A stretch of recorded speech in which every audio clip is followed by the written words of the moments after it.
Alaska Airlines and Hawaiian Airlines are now flying under a single operating certificate, but as Alaska promised, Hawaiian remains its own brand. Hawaiian also has a new CEO, Diana Burkett-Rocco, and we're going to talk about some of this stuff. First of all, the fact that you can fly under a single operating certificate is not the end of all the work you have to do. You have seniority rosters, for example, to merge. That's right. So last week was a significant milestone in the coming together of our two airlines. And what that milestone was achieving a single operating certificate. It was an emotional milestone for our employees. And as I think you saw in some of the photos, I was grateful to be at the airport where we had a traditional protocol to honor the flight that arrived from American Samoa that retired the Hawaiian Airlines call sign. Right. So just a minute on what that is. The call sign is what the pilots use to communicate with the ground, and it is behind the scenes. But the significant both employee and guest reaction, I think, just reaffirmed for us how significant the connection is that people feel to the Hawaiian Airlines brand, and frankly, how deep our responsibility is to serve the islands well. But there are some upcoming milestones.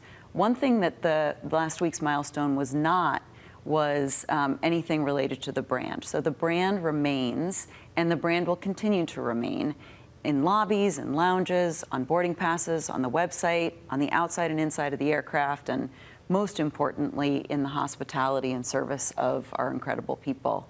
But it unlocks some additional milestones. It's required as part of the FAA process, and it unlocks some additional milestones for integration, like coming together of our ticketing systems. I talked to a lot of pilots and flight attendants, and of course, they're worried by some of the moves that have occurred, including the shifting of some of Hawaiian aircraft to the Alaska side of the operation.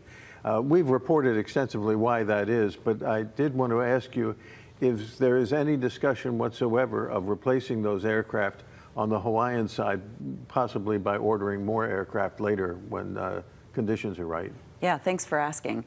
So there's a thing in the airline business about putting the right airplane in the right market.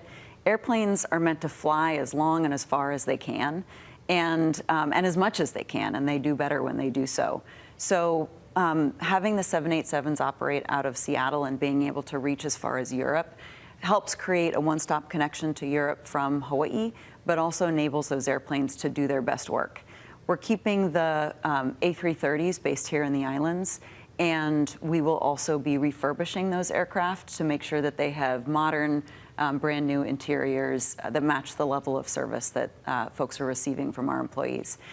In terms of long-term aircraft, we have a number of deliveries on order for different types of aircraft, but we're continuing to look to grow and build on this platform, and that always includes looking at new aircraft opportunities. Where do you stand on the seniority rosters being merged? How long is it going to take?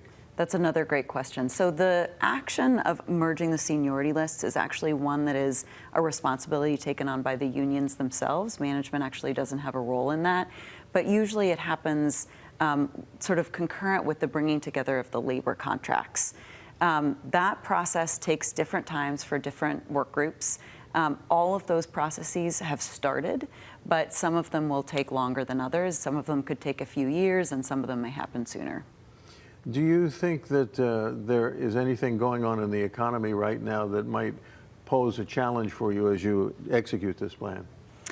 Well, what I will say is the financial performance of Hawaiian Airlines has significantly improved year over year. And in Q2, we were able to post our first profit since prior to COVID. The macroeconomic environment does have some uncertainty, and it has posed some headwinds for the industry over the last few quarters.